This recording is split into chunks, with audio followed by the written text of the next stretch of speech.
এই কুলাঙ্গারদের সরাসরি এই পজিশন করে দেওয়া উচিত।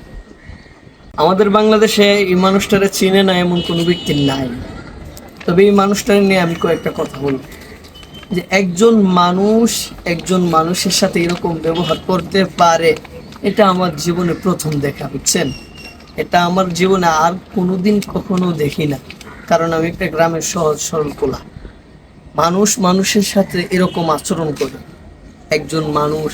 আমি দেখতাম ছোটবেলায় যে নাটক বা নাটকের মধ্যেই উল্টাপাল্টা দেখতাম, একজনের সাথে আরেকজন প্রতারণা করে, একজনকে নিয়ে আরেকজন এরকম এরকম ব্যবহার করে, এরকম এরকম আচরণ করে। যা যা হয়েছে আপনারা সবকিছু জানছেন, সবকিছুই দেখছেন। কিন্তু মানুষ মানুষ হয়ে, একজন মানুষ হয়ে কুকুরের চরিত্র ভিতরে কিভাবে আসে, আমি তো এগুলা দেখার পর তা যে সমস্ত ব্যক্তিগুলা তার নামে এই সমস্ত কথাগুলা বলছে, অবিশ্বাসের কোনো কথা নেই, তাদের কথা 100% মানা যায়। হয়তো আমার ভাই ইমরান কি ওনারা যদি বলতো তাহলে বিশ্বাস করা যাইতো না, কারণ তাদেরকে অনেকে বিশ্বাস করে না, আমিও বিশ্বাস করি না, বুঝছেন? এখন সাইম ভাইয়ের মতো ব্যক্তি একজন, ওনার নামে এই কথাগুলা বলছে।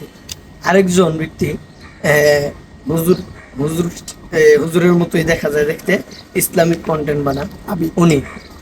আমি স্ক্রিনে ওনাদের ছবিগুলা দিয়ে দিব, আপনারা দেখতে পারবেন। উনিও বলছে ওনার বিষয়ে কয়েকটা কথা। আর স্বপন আহমেদ, তাকেও আপনারা চিনেন, ওনার সাথেও ওই রকম একটা আচরণ। আমি এগুলা শোনার পর আমার চোখ দিয়ে পানি এসে বসে। ভাবছিলাম যে এই লোকটাকে আমি যদি পাই, মানে যে মুহূর্তে আমি শুনছি এই লোকটাকে আমি যদি পাই, তার সাথে কি ধরনের আচরণ আমি করব, এটা আমি এখন বলার ভাষা হারাই হয়েছি। তবে এখান থেকে একটা জিনিস শিক্ষা নেওয়া উচিত, এই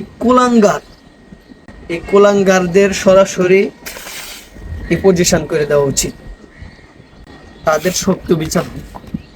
তাদের কারণেই আজকে আলেম ওলামাদের এই অবস্থা, তাদের মাধ্যমে আলেম ওলামাদের এই কঠিন শাস্তি হয়েছে। আলেম ওলামারা এখনো তারা মুখ খুললে কিছু বলে নাই, কিচ্ছু বলতে চাচ্ছে না।